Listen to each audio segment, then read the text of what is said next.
Hello children, this video session contains the 4th unit poem. The name of the poem is Ant and the Cricket, written by Aesop's. Aesop's fables are very important fables, and here the author is stressing on the hard work. That is, he is portraying the ant as a very hardworking creature and the cricket as a very lazy and silly cricket. Let's learn more about the importance of hard work through this poem. Let's move on to the video session, and children, remember, this is the poem which is not for memorizing. Dear children, in this video session you are going to learn about a poem of the unit 4 of the English reader of Samachir Kalvi book. The name of the poem is The Ant and the Cricket. This is an adapted from Aesop's Fables. A fable is a traditional story that teaches us a moral lesson. Usually the characters in the fables are animals. This poem, The Ant and the Cricket, teaches us the importance of hardworking and planning. We all know what is an ant. It is a small insect, very hardworking insect.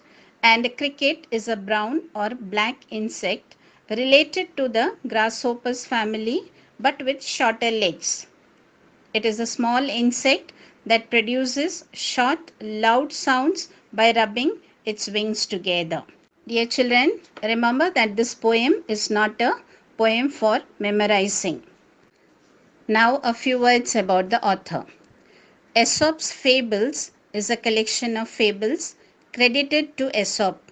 Aesop was a slave and a storyteller believed to have lived in ancient Greece between 620 and 564 BCE. These fables became popular when they emerged in print. Several stories are attributed to Aesop even today. The process of inclusion is continuous and new stories are being added. Collections of Aesop's fables were among the earliest books to be printed in many languages. Now let me explain the stanzas of this poem. Let us go through the first stanza. A silly young cricket, accustomed to sing through the warm, sunny months of gay summer and spring, began to complain when he found that at home his cupboard was empty and winter was come. Here, the poet says that there was a silly young cricket. It was used to singing through the warm sunny months of gay summer. Gay summer means very joyful summer and spring.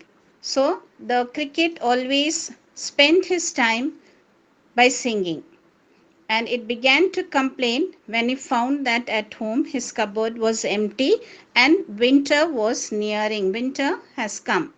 That means he never worked hard to store food for the winter season. His cupboard was empty and he started complaining and grumbling when the winter started. Now let's go to the second stanza. Not a crumb to be found on the snow-covered ground. Not a flower could he see, not a leaf on a tree. So in this stanza, the poet says that not a crumb to be found, not a piece of bread was found, because everything was covered with snow. It was winter season, so everything was covered with snow and not even a piece of bread was found. So the cricket was very hungry. He wanted to have something to keep him alive. Even a flower could not be seen there. Not even a leaf on a tree was found because everything was covered with snow. Now we will move on to the next stanza. Oh, what will become, says cricket, of me?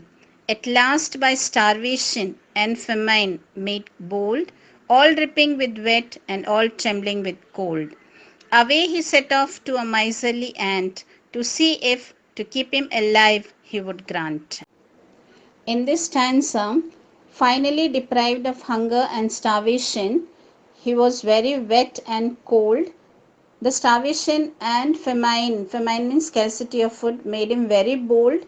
He was trembling with cold and he was fully wet because there was no shelter for him. The cricket wanted to go to the house of a miserly ant. Miserly means very stingy ant. Now next stanza. Him shelter from rain and a mouthful of grain. He wished only to borrow, he would repay it tomorrow.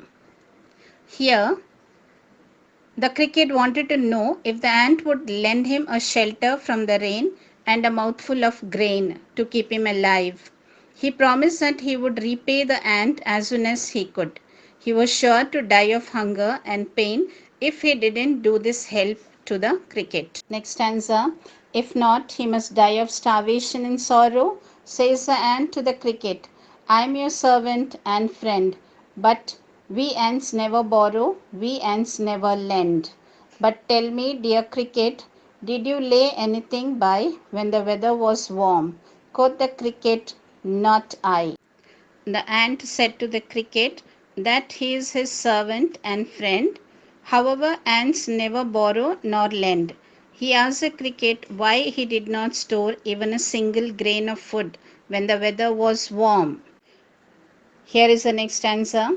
My heart was so light that I sang day and night. For all nature looked gay, for all nature looked gay. You sang, sir, you say.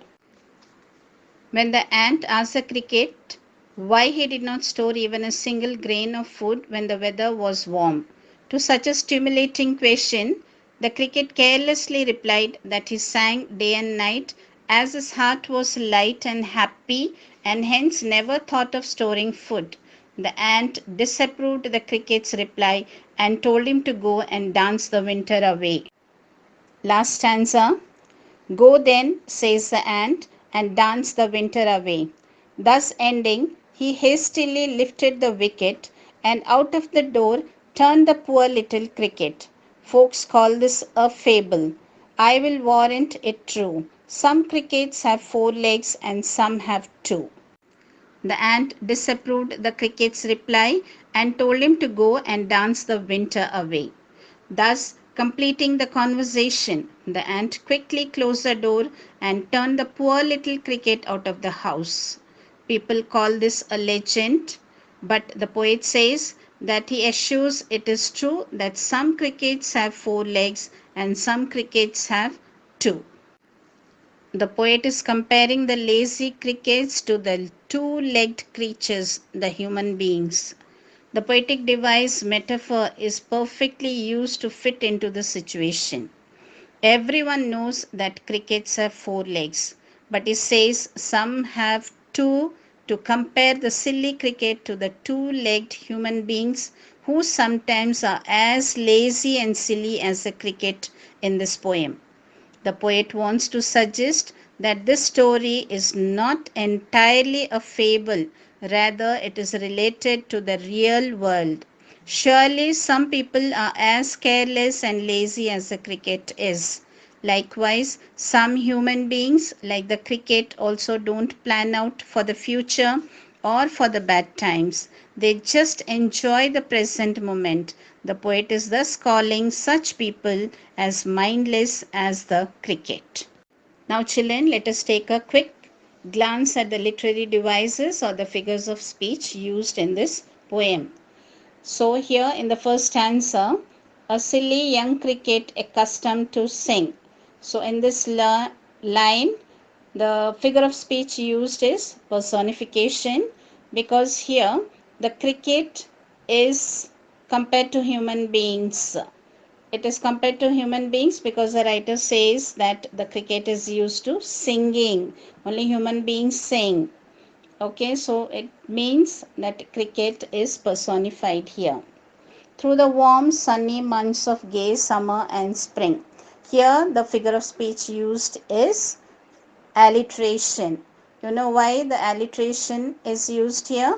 Because 2 or more words in this line are beginning with the same consonant.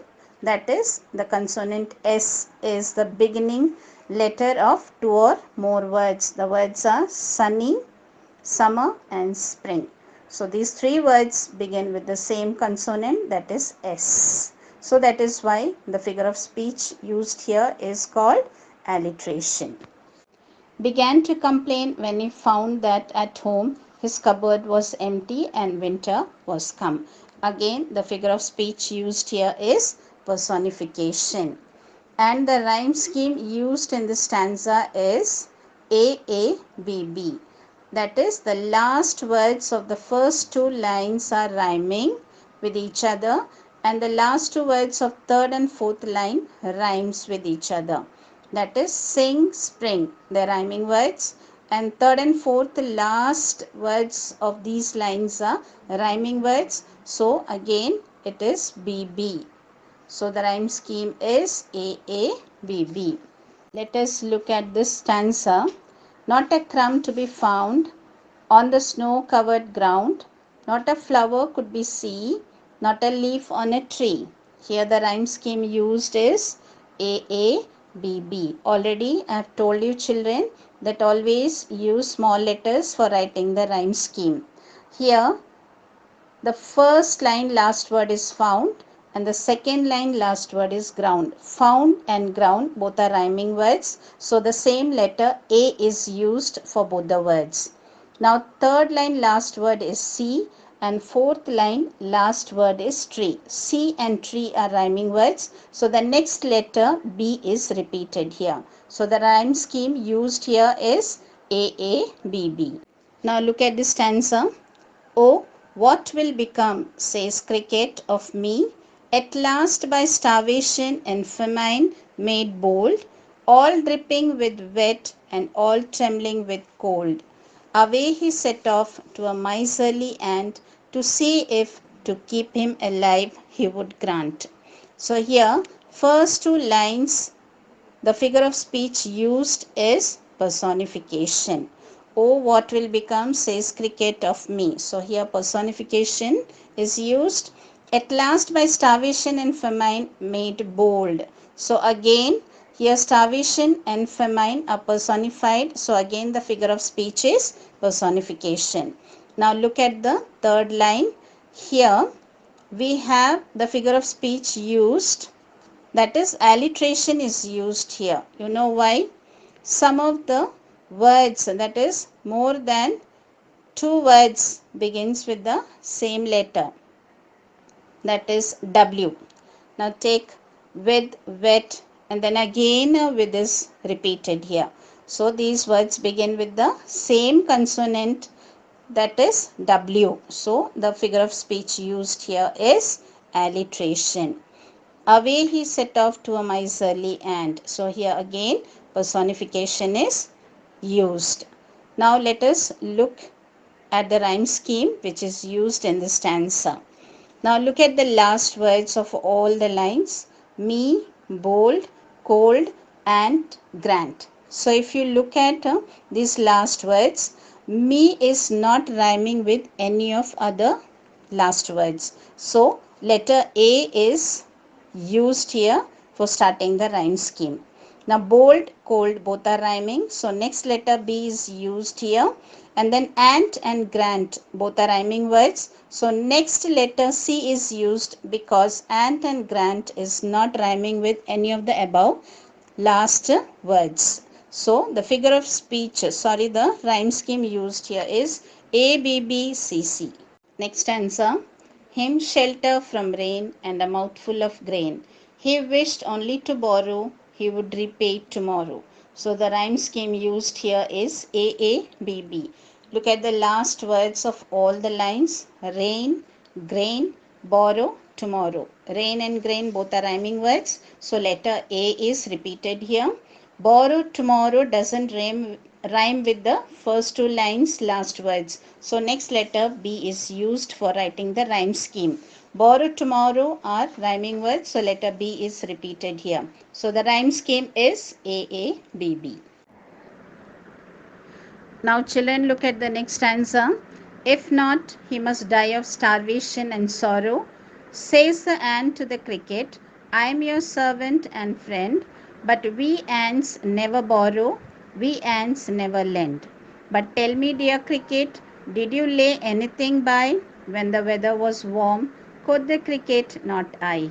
Here, in the first line, the figure of speech used is alliteration because two words, that is starvation and sorrow, both these words begin with the same letter S.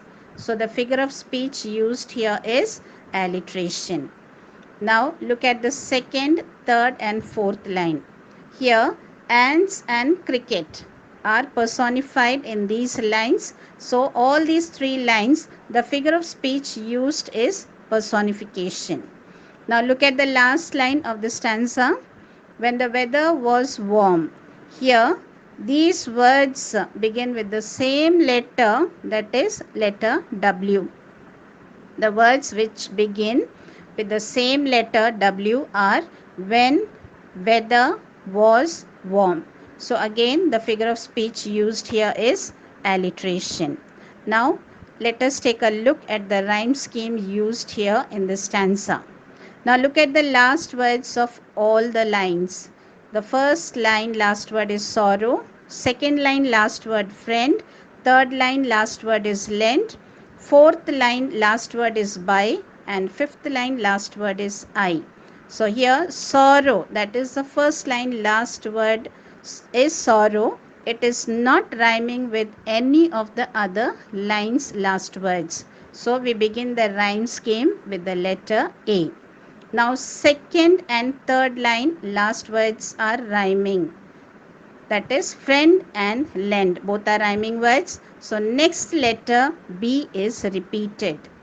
Now fourth and fifth line last words are by and I. Both are again rhyming words. So next letter C is written here. So the rhyme scheme used here is A, B, B, C, C. Now the next answer. My heart was so light that I sang day and night. For all nature looked gay, for all nature looked gay. You sang, sir, you say.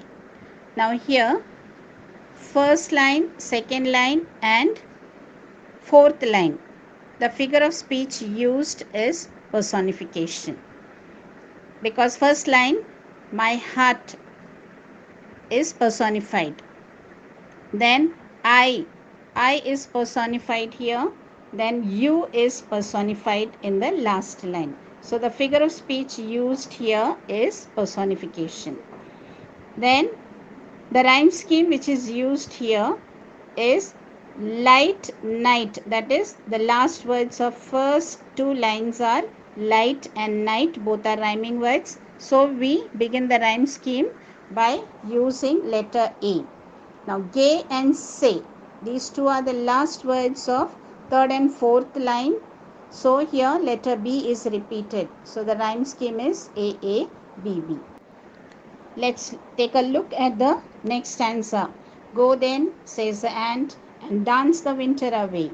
Thus ending, he hastily lifted the wicket, and out of the door turned the poor little cricket. Folks call this a fable. I will warrant it true. Some crickets have 4 legs and some have 2. Here the first line, the ant is personified. So the figure of speech used here is personification. Third line, folks call this a fable. Folks and fable, both these words begin with the same letter F. So again alliteration is used here. Now some crickets have 4 legs and some have 2. Here the crickets are compared with human beings. So the figure of speech used here is metaphor. Now let us take a look at the rhyme scheme which is used in this stanza. Let us see the last words of each line. Away, wicket, cricket, true, two. Now here away is not rhyming with any of other lines last words. So we begin the rhyme scheme with letter A. Wicket, cricket, both are rhyming words. So next letter B is repeated for both these words. True, two, both are again rhyming. So next letter C is repeated. So the rhyme scheme used here is A, B, B, C, C. In this poem, the poet endorsed the idea of hard work. Hard work fetches fortune. The lazy nature of the cricket was the reason behind his misfortune. Therefore, one has to think ahead and work for safety and comfort. Dependence may not help every time. So, we should not depend upon others for anything. We must work hard like the little ant, and we must shape up our future without depending upon others.